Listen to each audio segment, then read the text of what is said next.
Bonjour, aujourd'hui on va vous présenter notre projet de PST.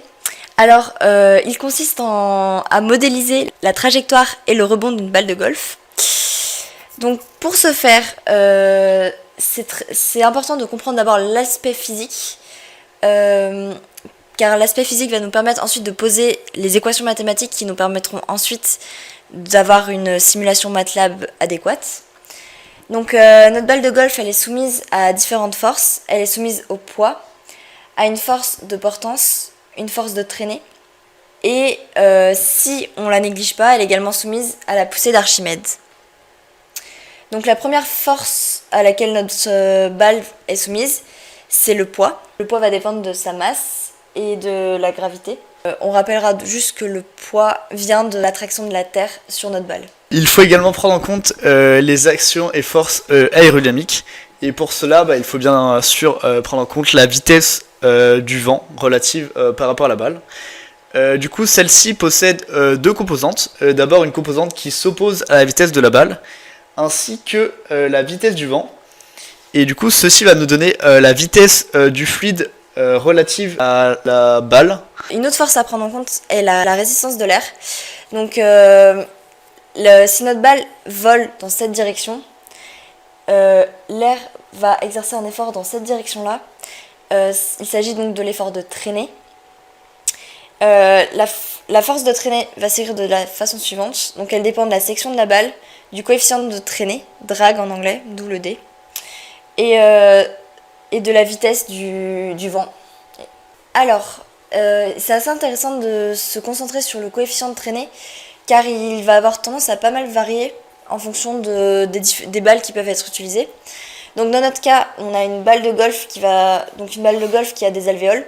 On ne va pas directement modéliser les alvéoles, mais on ne va pas considérer un coefficient de traînée d'une sphère lisse, sinon nos résultats seraient complètement faux. Donc du coup, ce qu'on va faire, c'est qu'on va prendre un coefficient de traînée qui va être situé dans cette zone-là. Donc on va le calculer à chaque fois en fonction du nombre de Reynolds qui va dépendre de la vitesse de la balle. Donc on va recalculer à chaque fois pour avoir un coefficient de traînée adéquat et une bonne simulation. En plus de la force de traînée, il faut également prendre en compte la force de portance. Et celle-ci est générée par l'effet Magnus. L'effet Magnus, qu'est-ce que c'est ? Il faut savoir que quand la balle de golf va tourner sur elle-même, elle va accélérer le fluide en dessous et le décélérer en dessus. Et du coup, par la loi de Bernoulli, ceci va nous créer une différence de pression et donc une force de portance dirigée vers le haut. Et celle-ci dépend du coup de la masse volumique de l'air, de la vitesse du fluide par rapport à la balle, ainsi que sa vitesse de rotation, sans oublier des données géométriques telles que sa section.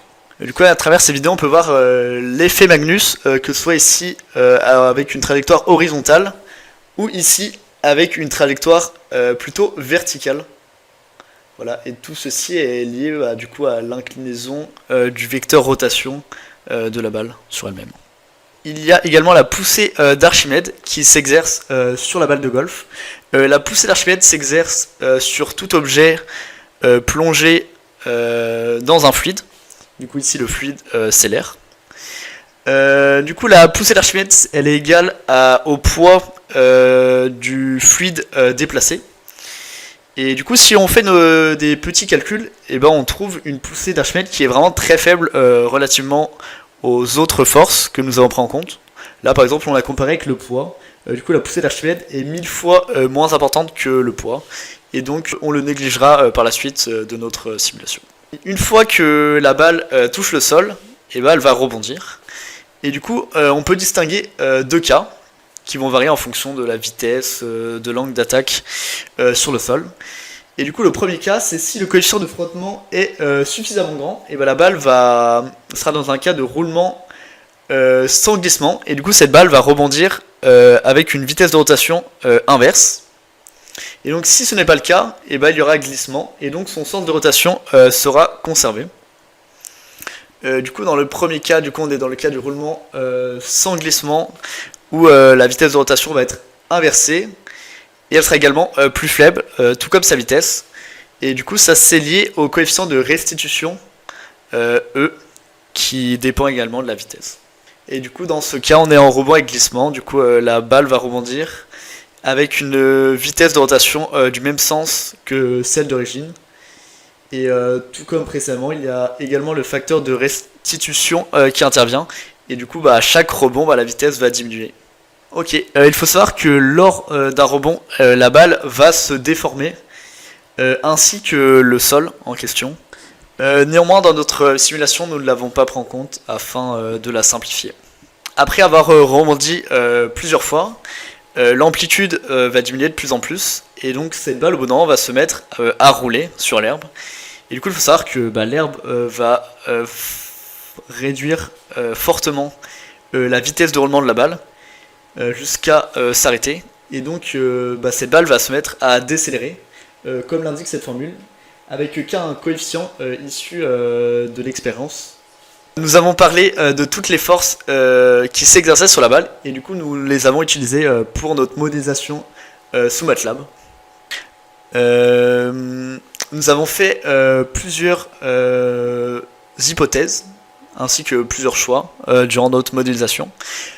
Tout d'abord, le diamètre de la balle et la masse de la balle sont des données normées. Du coup, nous avons pris celle de la norme. Nous avons choisi une hauteur de gazon de 20 mm qui interviendra lors du roulement. Nous en parlerons un tout petit peu plus tard. Nous avons considéré le vent constant, quelle que soit l'altitude de la balle, ce qui n'est en réalité pas vrai, puisqu'en général, plus on va haut, plus la vitesse du vent augmente. Nous avons également considéré la vitesse de rotation de la balle comme constante tout au long de la parabole. Ce n'est pas vrai. Néanmoins, cette vitesse de rotation baisse d'environ 4% par seconde. Et du coup, comme un vol d'une balle de golf dure environ 3 secondes, nous pouvons le considérer comme négligeable. Nous avons également considéré la pelouse plane. Et comme nous l'avons dit précédemment, la déformation du sol et de la balle sera négligée lors de l'impact. Je vais maintenant vous parler de la structure de l'algorithme. Alors tout d'abord, nous choisissons les paramètres initiaux, tels que la vitesse initiale, l'angle que fait la balle par rapport au sol, la vitesse de rotation, ainsi que la vitesse du vent et sa direction. Et du coup, notre algorithme va d'abord calculer les deux premières positions et vitesses, donc un temps t égale 0 et un temps t plus delta t, un petit incrément de temps. Puis tout au long du reste du programme, il va tester si la balle elle est à son apogée, et si c'est le cas, elle va tester si sa hauteur à son apogée est supérieure à la hauteur de l'herbe. Et du coup, si ce n'est pas le cas, alors l'algorithme va tester si la balle ne touche pas le sol. Et si la balle ne touche pas le sol, alors l'algorithme peut bien calculer la position et la vitesse du point suivant à un temps t plus delta t. Et du coup, si cette balle touche le sol, et alors elle va lancer le rebond. Et puis ça sera reparti pour un tour dans cette boucle. Et si à son apogée, elle est à une hauteur inférieure à celle de l'herbe, alors celle-ci va commencer à rouler. Pour déterminer la trajectoire, il faut résoudre des équations différentielles. Et du coup, pour cela, nous avons utilisé la méthode de l'heure explicite, qui est une méthode par récurrence. Et du coup, une fois qu'on a déterminé l'accélération, on peut alors déterminer facilement la vitesse et la trajectoire par les équations de récurrence comme ci-dessous. Du coup, par exemple, si on veut déterminer la vitesse, on prend la vitesse au point d'avant, puis on additionne l'accélération fois un petit incrément de temps h, qui doit être choisi suffisamment petit pour réduire l'incertitude. Puisqu'on est par récurrence, plus l'incertitude sera importante, elle va se répéter en fait au fur et à mesure. Du coup, c'est pour ça que c'est important de prendre un petit incrément de temps. Néanmoins, il faut qu'il soit il ne faut pas qu'il soit trop petit, parce que s'il est trop petit, ça va être trop gourmand pour le calcul par l'ordinateur. Maintenant, je vais vous présenter les résultats de notre simulation suite à toutes nos équations rentrées dans MATLAB. Pour ce faire, on va comparer les résultats obtenus entre des données réelles et nos données MATLAB. Donc on a réalisé des essais avec 3 différents types de clubs, le driver, le fer et le SW. Ici vous pouvez voir qu'il s'agit de la simulation avec le driver. En paramètres d'entrée, on aura donc un V0 de 62,54 mètres par seconde, une vitesse de rotation de la balle de 3365 tours par minute. Et donc on récupère, à partir de nos simulations réelles, on récupère les valeurs du carry. Donc pour rappel, le carry, c'est la distance entre l'endroit d'où on jette la balle et l'endroit d'où on lance la balle et l'endroit où a lieu le premier impact. Et on retrouvera également la distance pendant laquelle la balle roule et la distance totale parcourue. Donc si on compare les valeurs donc réelles avec les valeurs fournies par notre modèle, on peut observer qu'on obtient, nous, un carré de 183 mètres contre un carré ici de 193 mètres, ce qui est assez proche. Donc pour une distance de 200 mètres, une erreur de 10 mètres, ça paraît quand même assez bon au vu de toutes les hypothèses qu'on a pu réaliser. On retrouve une distance pendant laquelle la balle roule de 12 mètres contre 24 mètres. Donc là, on retrouve la moitié de celle-là. Pareil, c'est sans doute dû aux hypothèses qu'on a réalisées plus tôt. Et la distance totale parcourue est de 195 mètres contre 218. Donc voilà. Et vous pouvez observer sur le graphe qu'on voit bien l'effet des forces aérodynamiques, notamment de l'effet Magnus ici. Donc là, on a notre belle première parabole. Ensuite, on a notre premier rebond et notre roulement. Le second essai a donc été réalisé avec un club fer neuf. Donc même système qu'auparavant, on a des paramètres d'entrée qui ont été enregistrés lors de l'essai. Donc on a un V0, un oméga 0. On obtient des paramètres de sortie, donc des paramètres de sortie réels qui ont été obtenus suite à l'expérience. Donc 35,2 mètres pour le carry et une distance totale parcourue de la balle de 50 mètres. Avec notre simulation, on obtient un carry de 34 mètres, donc on est très très proche de la valeur réelle. Et notre balle s'arrête à environ 40 mètres, contre ici 50 mètres. Donc là, on est un peu moins bon au niveau des valeurs. Il y a une plus grosse erreur, sans doute due à la plus faible distance parcourue et à toutes les hypothèses qu'on a pu réaliser. Et on retrouve bien de nouveau notre parabole avec nos rebonds. Le troisième essai a donc été réalisé avec un club SW, même principe qu'auparavant, des paramètres d'entrée, les paramètres de sortie attendus. On retrouve donc ces résultats-là. J'ai oublié de préciser, mais ces phrases écrites ici sont fournies par l'ordinateur. On a fait un display pour afficher directement l'endroit où a lieu le premier rebond, la distance parcourue en rebond et en roulement, et la distance à laquelle notre balle s'arrête. Notre balle a touché le sol à 79,8 mètres ici, contre un carré à 70 mètres ici, donc on n'est pas trop mauvais ici. Et notre balle s'arrête à 87 mètres contre 90 mètres, pareil, assez cohérent. L'erreur est due à nos hypothèses. C'est également intéressant de se pencher sur l'influence du vent sur notre trajectoire, car en effet, s'il y a du vent, il a une forte importance et une forte influence. Donc ici, ce sont des essais réalisés par des personnes d'une université. On trouvait ça intéressant d'opposer ces résultats expérimentaux à ce que nous, on peut trouver théoriquement, par notre simulation. Donc les résultats donc vous avez ici 3 courbes différentes pour des vitesses différentes, et on peut voir que le vent a tendance plutôt à tasser la courbe. Dans le cas de notre simulation, on retrouve ça. Donc on a tracé 4 courbes différentes pour 4 vitesses différentes que vous pouvez retrouver ici. Pardon, pour 5 vitesses différentes que vous pouvez retrouver ici. Des vitesses sont confondues.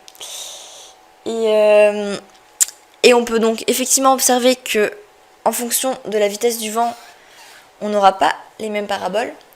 Donc là, dans notre cas, plus la vitesse du vent va être grande, plus notre balle va avoir tendance à aller loin. C'est dû à l'angle d'incidence qui est de moins 30 degrés. Autre chose intéressante à observer, c'est qu'ici on a fait exprès de tracer une droite rectiligne pour pouvoir observer comment évolue la trajectoire en fonction de celle-ci. Et on peut voir que le vent l'éloigne directement de cette droite. Donc maintenant, c'est intéressant de réfléchir à ce qu'on aurait pu faire de mieux pour notre modèle, ce qu'on aurait pu améliorer. On aurait pu essayer de réaliser une simulation qui prenne en compte les effets qu'on aurait pu réaliser avec un club. C'est-à-dire, en fonction de la façon dont on tape, la balle va pas rouler de la même façon et on peut faire des effets. On aurait pu également améliorer l'interface graphique, potentiellement rajouter une forêt derrière pour avoir un vrai terrain de golf. Pour conclure, ce projet nous a pas mal importé parce que on a pu voir comment passer d'un modèle physique, d'un modèle en fait réel, à une simulation. Sachant que l'ingénieur, en général, l'ingénieur mécanicien, il est soit ingénieur calcul, soit ingénieur conception. Donc c'est un raisonnement qui est quand même assez utile et assez intéressant à voir. On est dans l'ensemble plutôt content de ce qu'on a pu produire, car les valeurs qu'on a pu trouver sont assez proches des valeurs réelles, bien qu'on ait émis beaucoup d'hypothèses. Donc oui, on est plutôt content. Nos résultats sont cohérents. On retrouve bien les résultats attendus, donc on est plutôt satisfait de ce qu'on a pu produire et on est plutôt content de la démarche qu'on a suivie. Donc voilà.